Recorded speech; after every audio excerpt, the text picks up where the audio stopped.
3 முறை காங்கிரஸ் கட்சி மதிமுக இடம்பெற்ற கூட்டணியில் இடம்பெற்றிருக்கு. அப்பயும் இதே நிலைப்பாடு தான் வைகோக்கு. அப்பயும் அந்த கூட்டணி உள்ள காங்கிரஸ் தொடர்ந்தது என்ற கேள்வி. அப்பயும் அவங்க பிரபாகரன் படத்தை போட்டு தான் ஓட்டு கேட்டிருக்காங்க. இப்போ இது ஏற்கனவே திமுக மீது தனக்குள்ள அதிருப்தியை வெளிப்படுத்த காங்கிரஸ் கையில் எடுத்திருக்கும் ஒரு ஆயுதம் தான் நான் பார்க்குறேன். ஒரு நெருடல் இருக்குது. பிரவீன் சக்கரவர்த்தி, சொடாங்கர்லாம் காங்கிரஸுக்கு திமுக கூட்டணிக்கு எதிராக குரல் கொடுத்து கொண்டிருக்கக்கூடிய சூழ்நிலை, மாணிக்கம் தாக்கூர் குரல் கொடுத்து கொண்டிருக்கக்கூடிய சூழ்நிலையில் இந்த பிரச்சனையை பார்க்கணும். அப்ப தன்னுடைய அதிருப்தியை காங்கிரஸ் வெளிப்படுத்துகிறது. நீங்க அப்படி பாத்தீங்கன்னா, பேரறிவாளன் விடுதலையான பிறகு அவரை முதலமைச்சர் ஸ்டாலின் கட்டிப்பிடித்து அரவணைத்து முத்தமிட்டு முச்சி மோந்து வரவேற்றார். அதன் பிறகு காங்கிரஸ் அமைதியாக தான் இருந்தது, இப்பயும் அமைதியா இருக்குது. ஆகவே திடீரென்று இந்த ஞானோதயம் காங்கிரஸுக்கு ஏன் வந்தது என்பதுதான். மாணிக்கம் தாக்கூரோட பதில் என்பது எதிர்வினை. அவர் முதல்ல ஆரம்பிக்கும். சிபிஐ, சிபிஎம், விசிகாலாம் எதுக்கு போய் பிரவீன் சக்கரவர்த்தி மேல நடவடிக்கை எடுக்கணும், விசிகாவும் சிபிஎம் எதுக்கு கேட்கணும்? இவர்கள் யார்? காங்கிரஸுக்கும் திமுகவும் ஒரு பிரச்சனை இருக்குங்க. அதுக்கு திமுக ஹேண்டில் பண்ணிட்டு போட்டோம். தோழமை கட்சிகள் நிலை வித்வான்களுக்கு அதுல என்ன அக்கறை வந்தது? அதே கூட்டணியில தானே இவங்க இருக்காங்க, அதனால அது அவங்க பிரச்சனைங்க. இந்த விமர்சனம் திமுக மட்டும் பாதிக்க போவதில்லை, எலெக்ஷன்ல கூட்டணியும் பாதிக்கும் இல்லையா? ஆட்சியை பத்தின விமர்சனம், கட்சியை பத்தின விமர்சனம் இல்ல. இந்த ஆட்சி கூட்டணி ஆட்சியா? கிடையாது, திமுக ஆட்சி தானே. நீ எதுக்கு முட்டு கொடுக்குற? அந்த அளவுக்கு அக்கறை இருந்தனா அதிகாரத்தை திமுக அவங்களுக்கு பங்கு கொடுத்துருக்கணும்ல. உங்களுக்கு அதிகாரத்திலையும் பங்கு கிடையாது, நாங்க பங்கு கொடுக்க மாட்டோம்னு அவங்க சொல்லிட்டாங்க. ஆனா அன்னைக்கு அந்த பெண் செய்தியாளரிடம் அவர் இப்படி பேசியிருக்க கூடாது. கடனாலதான் பல நாடுகள் வளர்ச்சி அடைந்திருக்கின்றன. கடன் தொகையை எதற்கு நாம் பயன்படுத்துகிறோம், வளர்ச்சி பணிகளுக்கா ஊதாரித்தனமாவா என்பது முக்கியமான ஒரு பாயிண்ட். அதை விளக்கி இருக்கலாம் அவர். அந்த பெண்ணும் ஓரளவு ஏடாகுடமா கேள்வி கேட்கக்கூடிய பெண் செய்தியாளர் கிடையாது. அப்படி இருக்கும்போது தேவையில்லாமல் ஜெயரஞ்சன் கோபப்பட்டிருக்கிறார். அதை அவர் தவிர்த்திருக்கலாம். நான் கேள்விப்பட்டது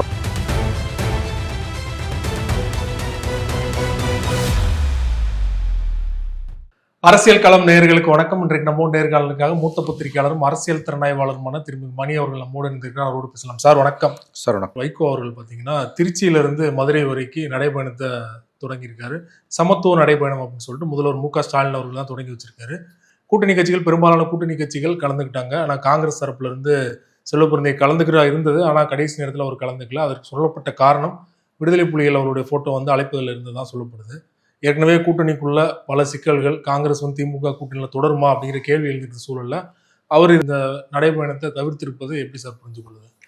இது காங்கிரஸ் கலந்துக்கலன்றது அவங்க வெளிப்படையா பிரபாகரன் படத்தை அவர் போட்டிருக்காரு.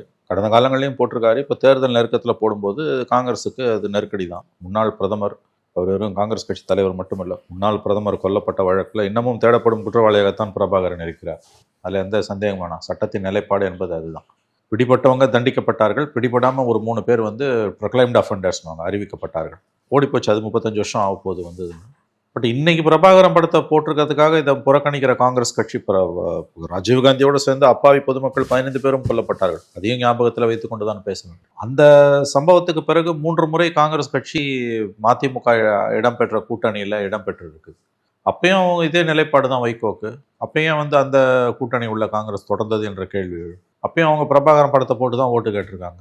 இப்போ இது ஏற்கனவே திமுக மீது தனக்குள்ள அதிருப்தியை வெளிப்படுத்த காங்கிரஸ் கையில் எடுத்திருக்கும் ஒரு ஆயுதம் தான் நான் பார்க்குறேன். ஒரு நெருடல் இருக்குது. உடையும் நான் சொல்லலை, கண்டிப்பாக உடையாது. இந்த கூட்டணி தொடரும், திமுக காங்கிரஸ் கூட்டணி தொடரும் என்பதுதான் என்னுடைய உறுதியான நம்பிக்கை. வேறு வழி இல்லை ரெண்டு பேருக்கும். பட் இன்னைக்கு இந்த இதை புறக்கணித்திருப்பது என்பது இதுக்கு முன்னாலேயும் இப்போ பார்த்தீங்கன்னா 2000 காங்கிரஸும் மதிமுகவும் ஒரே கூட்டணியில் இருந்த தேர்தல்கள் எதுன்னு பார்த்தீங்கன்னா 2004, 2019, 2024 3 மக்களவை தேர்தல்கள், ஒரு அசம்பிளி சட்டமன்ற தேர்தல் 2021. 4 தேர்தல்களில் மதிமுக இடம்பெற்ற கூட்டணியில தான் காங்கிரஸ் இடம்பெற்றிருக்கு.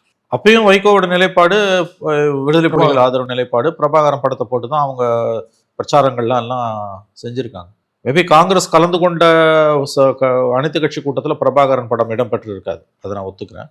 பட் இன்னைக்கு அவங்க கட்சியோட நடைபெறும் பொழுது பிரபாகரன் படத்தை அவங்க போடுறாங்கன்னா, அப்போ 4 தேர்தல்களில் இது வரைக்கும் கலந்து கொண்ட பொழுது, மதிமுகவுடன் உறவு கொண்ட பொழுது அது காங்கிரஸுக்கு நெருக்கடியை, நெருடலை ஏற்படுத்தவில்லையா என்ற கேள்வி எழுது. இப்போ இந்த பிரச்சனையை எப்படி பார்க்கணும்னா, ஏற்கனவே பிரவீன் சக்கரவர்த்தி, சொடாங்கர்லாம் காங்கிரஸுக்கு திமுக கூட்டணிக்கு எதிராக குரல் கொடுத்து கொண்டிருக்கக்கூடிய சூழ்நிலை, மாணிக்கம் தாக்கூர் குரல் கொடுத்து கொண்டிருக்கக்கூடிய சூழ்நிலையில் இந்த பிரச்சனையை பார்க்கணும். அப்ப தன்னுடைய அதிருப்தியை காங்கிரஸ் வெளிப்படுத்துகிறது. நீங்க அப்படி பாத்தீங்கன்னா, பேரறிவாளன் விடுதலையான பிறகு அவரை முதலமைச்சர் ஸ்டாலின் கட்டிப்பிடித்து அரவணைத்து முத்தமிட்டு முச்சி மோந்து வரவேற்றார். அது பிறகுதான் போய் நீங்க 2 எலெக்ஷன்ல 4ல் அதுக்கு பிறகு ஒரு எலெக்ஷனில் 21ல் சிஎம் ஆன பிறகு பிரேரிவாலயம் 2022 விடுதியான பிறகு ஓப்பனாக அவரை கட்டிப்பிடித்து முத்தமிட்டு உச்சி மோந்து எல்லா புகைப்படங்களையும் தொலைக்காட்சிகளையும் இந்த ஃபோட்டோ வந்தது. அதன் பிறகு காங்கிரஸ் அமைதியாக தான் இருந்தது, இப்பயும் அமைதியாக இருக்குது. அப்போ இவ்வளவு கேள்விகள் எழுது, எதற்காக காங்கிரஸுக்கு இந்த நிலைப்பாடு? ஆகவே திடீரென்று இந்த ஞானோதயம் காங்கிரஸுக்கு ஏன் வந்தது என்பதுதான் கேள்வி. இந்த மெசேஜ் வந்து இது திமுகவுக்கு கொடுக்குற மெசேஜ், வைகோ கொடுக்குற மெசேஜ் இல்லை. இது அப்படிதான் நம்ம புரிஞ்சுக்கணும். இந்த மெசேஜ் வந்து வைகோ ஒரு சிறிய கட்சி, அவர் ஒன்றும் காங்கிரஸ் ஒன்றும் அவரால் பலன் கிடையாது, வைகோவாலையும் காங்கிரஸுக்கு பலன் கிடையாது, காங்கிரஸாலையும் வைகோவுக்கு பலன் கிடையாது. பட் இந்த மெசேஜ் வந்து திமுகவுக்கு ஸ்டாலினுக்கு கொடுக்குற மெசேஜ் தான். இதை நாங்கள் ரசிக்கவில்லை அப்படின்றது. ஏதோ ஒரு புகைச்சல் இருக்குது, ஒரு கோபம் இருக்கிறது. பட் அது விரிகிற அளவுக்கு, விவாகரத்து அளவுக்கு, திமுக காங்கிரஸ் விவாகரத்து அளவுக்கு போகுமானா எனக்கு தெரிந்த வாய்ப்பு குறைவு. ஆனால் வாய்ப்பு கிடைக்கும் பொழுதெல்லாம் தன்னுடைய அதிருப்தியை காங்கிரஸ் வெளிப்படுத்தி கொண்டிருக்கிறது என்பது மட்டும் உண்மை. சோசியல் மீடியாலையும் திமுக ஆதரவாளர்களுமே திரும்ப திட்ட ஆரம்பிச்சிட்டாங்க, நீங்க வந்து திமுக கூட்டணி இல்லைன்னா அவங்களோட நிலைமை என்னன்னு தெரியுமா அப்படின்னு கடந்த கால உதாரணங்கள்லாம் எடுத்து போட்டுட்டு. கரெக்ட். காங்கிரஸ் இல்லைன்னா திமுக நிலைமை என்ன? இது வரைக்கும் கடந்த காலங்களில் காங்கிரஸ் இல்லாமல் திமுக எந்த எலெக்ஷன் ஜெயிச்சிருக்கு? அதையும் பார்க்கணும்ல. காங்கிரஸுக்கு ஒன்றுமே இல்லை இழக்கிறதுக்கு, நான் ஒப்புக்கொள்ளுகிறேன். திமுக தான் எல்லாமே இருக்குது. ஆனால் காங்கிரஸோட அந்த 2% ஓட்டு 3% ஓட்டுன்னு வச்சுக்கோங்க. மறந்துடாதீங்க, 2016 மக்கள் நல கூட்டணி பிரிச்ச 1.5% ஓட்டில் தான் திமுக தோத்து ஜெயலலிதா ஆட்சியை தக்க வைத்துக் கொண்டார். இதுவரை காங்கிரஸ் இல்லாமல் 89ல் ரெட்டை இலை களத்தில் இல்லாத ஒரு சூழல்ல காங்கிரஸ் இல்லாமல் திமுக எத்தனை தடவை ஜெயிச்சிருக்கு? ஜெயிச்சதே கிடையாது. அப்படியும் பேசலாம் இல்லையா? இது வந்து கிளாஸ் பாதி ஃபில்லாக இருக்குது, பாதி எம்டியாக இருக்குன்னு பேசுகிற மாதிரி, பாதி காலியாக இருக்குன்னு பேசலாம், பாதி நிரம்பி இருக்குன்னு பேசலாம். அதே போல் இது மாறி மாறி அவர்கள் அடித்துக் கொள்வார்கள், சேர்ந்து கொள்வார்கள். இந்த முறை ஹார்ட் பார்கெனிங் பண்ணுறாங்க, அவங்க 25 சீட்டுக்கு மேலே கேட்குறாங்க. அதனுடைய தொடர்ச்சி தான் இது. எப்படி பார்த்தாலும் இன்னும் தேர்தல்களுக்கு 3 மாதங்கள் இருக்கக்கூடிய சூழ்நிலையில் ஒரு கூட்டணி கட்சி நடத்தக்கூடிய ஒரு பயணத்தில் எல்லாரும் கலந்துக்கும் போது காங்கிரஸ் கலந்து கொள்ளவில்லை என்பது கரெக்ட். அந்த மெசேஜ் வந்து காங்கிரஸ் தெளிவாக மு.க. ஸ்டாலின் அவர்களுக்கு கொடுக்குற மெசேஜ். எங்களுக்கு இதில் எங்களுக்கு இதில் வருத்தம் உண்டு அப்படின்ற மெசேஜ் அவங்க கொடுக்குறாங்க, அவ்வளோதான். அதனால் இது வந்து வைகோவுக்கான மெசேஜ் கிடையாது, இது மு.க. ஸ்டாலினுக்கான மெசேஜ். அப்படி தான் இதை எடுத்துக்க வேண்டும். இறுதி முடிவு சோனியா காந்தி தான் எடுப்பாங்க, ராகுலோ பிரியங்காவோ கார்கேவோ கிடையாது. சோனியா காந்தி தான். சோனியா காந்திக்கும் ஸ்டாலினுக்கும் ஒரு நல்ல ஒரு புரிதல் இருக்கிறது, ரேப்போ இருக்கு, புரிதல் இருக்கிறது. ஆகவே கூட்டணி உடையாது. எங்கே போவாங்க அவங்க? விஜயோட போனாங்கன்னா அது அன்டெஸ்டட் சைபர் தான் ஆகும். அது வந்து திமுகவுக்கும் பெரிய பலத்த பாதிப்பு இருக்கும், அதில் சந்தேகமே வேண்டாம். பட் இன்றைய கூட்டத்தை இவர்கள் புறக்கணித்தது என்பது எனக்கு ஆச்சரியமாகத்தான் இருக்கிறது. ஏன்னா இது ஒரு மெசேஜை கொடுக்குது திமுகவுக்கு. நீங்கள் இந்த மாதிரி வெளிப்படையாக வந்து இதெல்லாம் செஞ்சீங்கன்னா வந்து நாங்கள் ஒப்புக்கொள்ள மாட்டோம் அப்படின்றதற்கான ஒரு மெசேஜாக தான் நாம் அதை பார்க்க வேண்டியிருக்கு. ஒரு செட் ஆஃப் குறிப்பாக எம்பி ஆனவங்க தான் வந்து அதிகமாக வந்து திமுக கூட்டணி விமர்சிக்கிறாங்க. அவங்களோட தேவை வந்து 2029 வரைக்கும் தேவையில்லை, ஸோ அதனால நான் வந்து வெளியில் வந்துடலாம் அப்படின்னு அவங்க ஒரு முடிவுக்கு வந்துட்டாங்க இல்லையா? அதை கன்சிடர் பண்ணுவாங்கன்னு நினைக்கிறேன். இல்லை, அந்த எம்பிக்களுக்கு அவங்க இன்னும் 3 வருஷம் கிடக்குது, அதனால அவங்களுக்கு பாதியது இல்லை. எம்எல்ஏங்களுக்கு பாதியது அதிகம், அது உண்மைதான் அது. பட் காங்கிரஸ் தலைமையோட மறைமுக ஆசீர்வாதத்துல தான் இந்த எம்பிக்கள் பேசுறாங்க. சவுடாங்கரோ பிரவீன் சக்கரவர்த்தியோ அவங்க காங்கிரஸ் நிர்வாகிகள், அவங்க ஒன்றும் ராகுல் காந்தியோட ஆசீர்வாதம் இல்லாமல் திரும்ப திரும்ப பேச மாட்டாங்க. இப்போ பிரவீன் சக்கரவர்த்தி மேல் நடவடிக்கை எடுக்கணும்னு திமுக கூட்டணியில் இருக்கிற நிலை வித்வான்கள்லாம் கோரிக்கை வைக்கும்போது அதற்கு எதிர்வினையாக இப்போ மாணிக்கம் தாக்கூரிடம் இந்த அறிக்கை என்பது ராகுல் காந்தியோட ஆசீர்வாதம் இல்லாமல் வந்திருக்காரு. அவர் சொல்கிற பாயிண்ட் கரெக்டு தான். இது எங்களுக்கும் காங்கிரஸுக்கும் திமுகவுக்குமான பிரச்சனை, நீங்கள் எதுக்கு தலையிடுறீங்க? கொத்தடிமைகளுக்குள்ள ஒருவர் பிரச்சனை வரும்போது, பிரச்சனை இல்லாத கொத்தடிமைகள் வந்து ஆண்டாண்டுக்கிடம் போய் வந்து அதிகப்படியாக தன்னுடைய விசுவாசத்தை காட்டுவது என்பது வரலாறு பூரா நிறைஞ்சிருக்குது. கிட்டத்தட்ட கொத்தடிமையாக தான் இவங்க இருக்காங்க. இவங்க ஒன்றும் தோழமை கட்சியாக இல்லையே. இது உண்மை. பாஜக எதிர்ப்பு என்ற ஒற்றை காரணி வந்து இந்த அளவுக்கு நீங்கள் வந்து திமுகவிடம் அடிமையாக நடந்து போவதற்கு ஒரு காரணம் என்று நீங்கள் சொல்லுவீர்களே, ஆனால் அது ரொம்ப அபத்தமானது. எதிர்க்க வேண்டிய விஷயத்துல எதிர்க்கணும், ஆதரிக்க வேண்டிய விஷயத்துல ஆதரிக்கணும். கடந்த காலங்களில் திமுகவோடையும் அண்ணா திமுகவோடையும் கூட்டணியில் இருக்கும்போது இந்த அளவுக்கு வந்து கொத்தடிமைகளாக இவர்கள் இருந்தது. தேர்தல் கடைசி காலத்துல அந்த 1 மாத காலம் தேர்தல் காலத்துல மட்டும்தான் கூட்டணி. மற்ற நேரத்துல அவங்க யாரோ இவங்க யாரோ 2 வெவ்வேறு கட்சிகள், எல்லாம் ஒரே விஷயம் கருத்தா இருந்தா ஒன்னா இருந்துட்டு போகலாம். ஆகவே அந்த நிலை மாறி இந்த 4.5 ஆண்டுகள்ல வந்து திமுக காரர்கள் கூட முட்டு கொடுக்க முடியாத அளவுக்கு இந்த தோழமை கட்சிகள் முட்டு கொடுத்தன. அதனுடைய பலனை தான் இன்றைக்கு அவர்கள் ஒவ்வொருவரும் வந்து சீட் அவங்களுக்குன்னு ஒதுக்கப்படும் போது அனுபவிக்கிறார்கள். சவுடாங்கருக்கும் திமுகவும் ஒரு பிரச்சனை இருக்குது, பிரவீன் சக்கரவர்த்திக்கும் திமுகவும் ஒரு பிரச்சனை இருக்குது. மாநிலம் அதிகமாக கடன் வாங்குவதை பத்தி 2 கருத்து இருக்குது. பொருளாதார நிபுணர்கள் மத்தியிலே கூட 2 கருத்து இருக்குது. ஒரு கருத்து வந்து கடன் வாங்கினாலும் அந்த கடன் நம்ம எதற்காக உபயோகப்படுத்திக்கிறோம், அது ரொம்ப முக்கியமானது. உத்தரப்பிரதேசம் மாதிரி இதை ஒப்பிட முடியாது, ஏன்னா நாம் வந்து வளர்ச்சி பணிகளுக்காக தான் இந்த கடனை பயன்படுத்துகிறோம். கடன் கொடுக்கக்கூடிய அமைப்புகள் நமக்கு அதனால தான் அதை கொடுத்துக்கிட்டு இருக்காங்க என்பது இன்னொரு கருத்து. அப்படி நீங்கள் சாதாரணமாக ஒதுக்கி தள்ளிவிட முடியாது. இது கடன் சுமை வந்து ஏறிக்கொண்டே போகிறது. எல்லா விதமான கடன்களையும் நீங்க வந்து வளர்ச்சி திட்டம்னு நீங்க சொல்லிட முடியாது. ஏராளமான பிரச்சனைகள் வந்து இந்த கடனால நமக்கு ஏற்பட்டிருக்கின்றன என்ற இன்னொரு கருத்தும் இருக்கிறது. அது ரெண்டுமே நம்ம ஒதுக்கி தள்ள முடியாது. உங்களோட ஒப்பீனியன் என்ன சார்? இல்ல, எனக்கு வந்துங்க இதுல வந்து முழுவதும் வந்து நான் வந்து டு லார்ஜ் எக்ஸ்டென்ட் வந்து இந்த கடன் தொல்லையில, கடன் விவகாரத்துல வந்து அது வந்து வளர்ச்சி திட்டங்களுக்காக தான் பயன்படுகிறது என்பதை நான் ஒப்புக்கொள்கிறேன். அது வந்து கண்டிப்பா ஊபியோட நம்மளை ஒப்பிட முடியாது.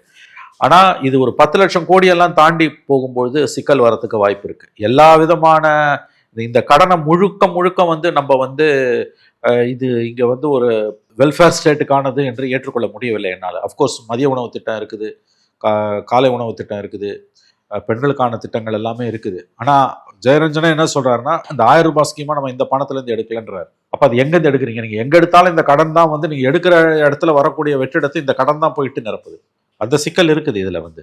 இது ஒரு காம்ப்ளிகேட்டட் சப்ஜெக்ட். நான் அதை மட்டும் சொல்ல விரும்புகிறேன். அதாவது வந்து முழுவதுமாக வந்து தமிழக அரசு சொல்வதை என்னால் ஏற்றுக்கொள்ளவும் முடியவில்லை. முழுவதுமாக வந்து இந்த கடனால் மொத்தமாக தமிழ்நாடு மூழ்கிவிடும் என்று இப்போ அன்புமணி போன்றவர்களும் அண்ணாமலை போன்றவர்களும் சொல்லக்கூடிய கருத்தையும் என்னால் ஏற்றுக்கொள்ள முடியவில்லை.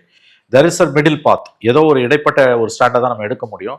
ஆனால் அளவுக்கு அதிகமான கடனை வந்து நியாயப்படுத்த முடியாது என்பது குறைந்தபட்ச ஒரு அறிவு நான் பார்க்குறேன்.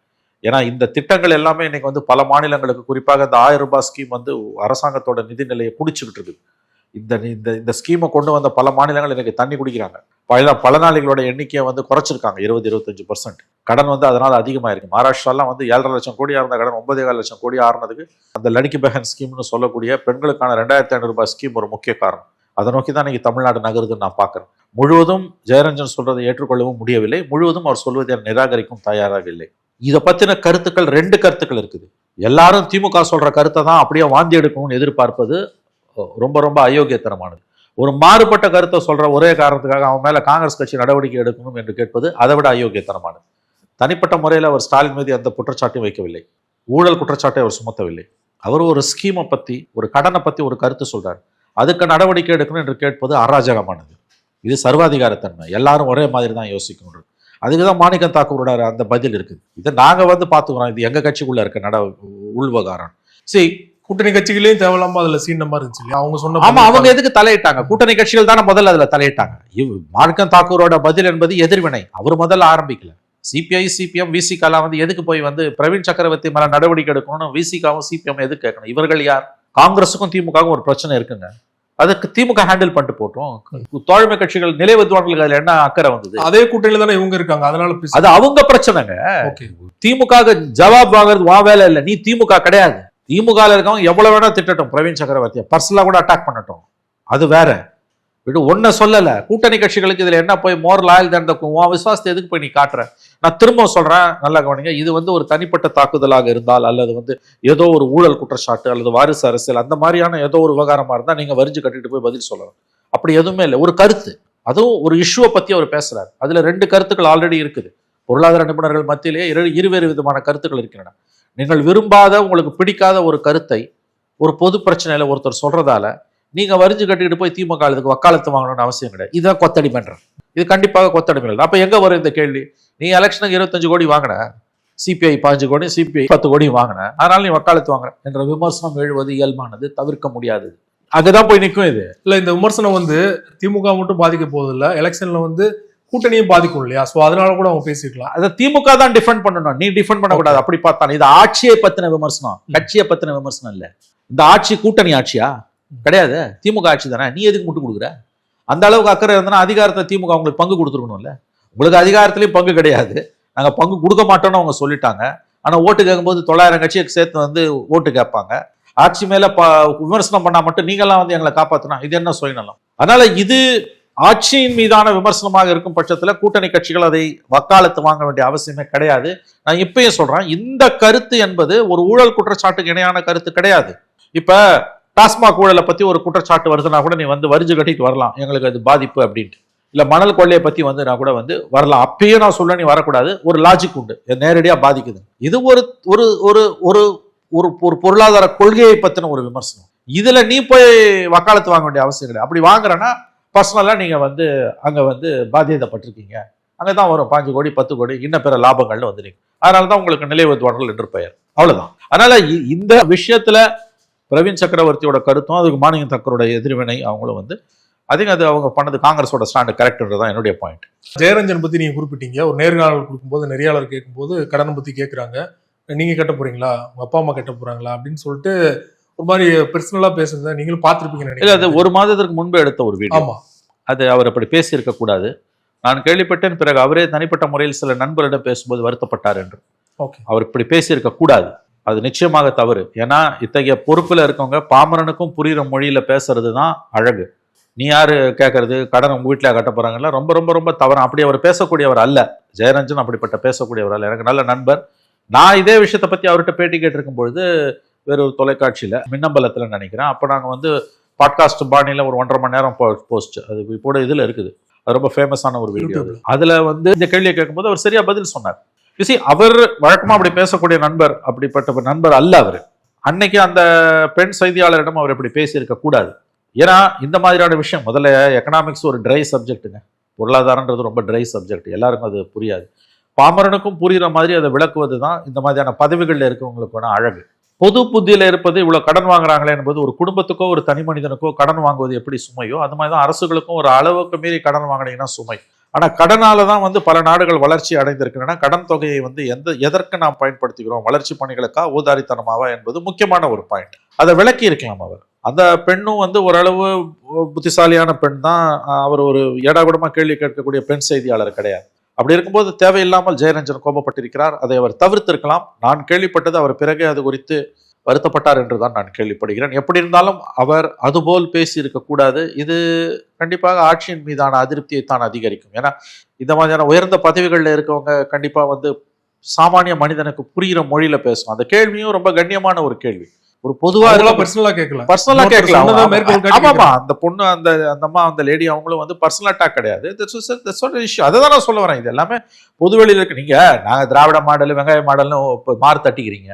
அப்ப இவ்வளவு குறைகள் இருக்கேன்னு பாமரனுக்கு ஒரு சந்தேகமும் ஒரு கேள்வியும், அரசின் மீது அதிருப்தி உள்ளவங்களுக்கு ஒரு கோபமும் இருக்கும் பொழுது, இவ்வளவு கடனை வாங்கி நிற்கீங்களேன்னு கேட்கும்பொழுது அதுக்கு அந்த கடனை பத்தின ஒரு பரவலான விளக்கத்தை, புரியக்கூடிய விளக்கத்தை, ஆக்சுவலா அவர் பக்கம் ஒரு நியாயம் இருக்குது. அவர் தெளிவா நல்லா தான் சொல்றாரு, கடனை எதுக்கு நம்ம பயன்படுத்துறோம், அது வந்து மற்ற மாநிலங்களை மாதிரி நம்ம ஊதாரித்தனமா செலவு பண்ணல, அது வந்து சோஷியல் வெல்ஃபேர் ஸ்கீம் தான், அது ஜிடிபியோட growthக்கு தான் வழிவகுக்கும், காலை உணவு திட்டத்துக்கு நம்ம கடன் தான் வாங்குவோம். அது ஏன்னா வந்து மாணவர்களோட கல்வி இடைநிற்றலை நிறுத்துது, அது திரும்ப சமூகத்துக்கு வந்து பணமா பொருளா வளர்ச்சியா வந்து சேருது. இந்த மாதிரியான கரெக்டா நல்ல விஷயங்களை தான் அவர் சொல்றாரு.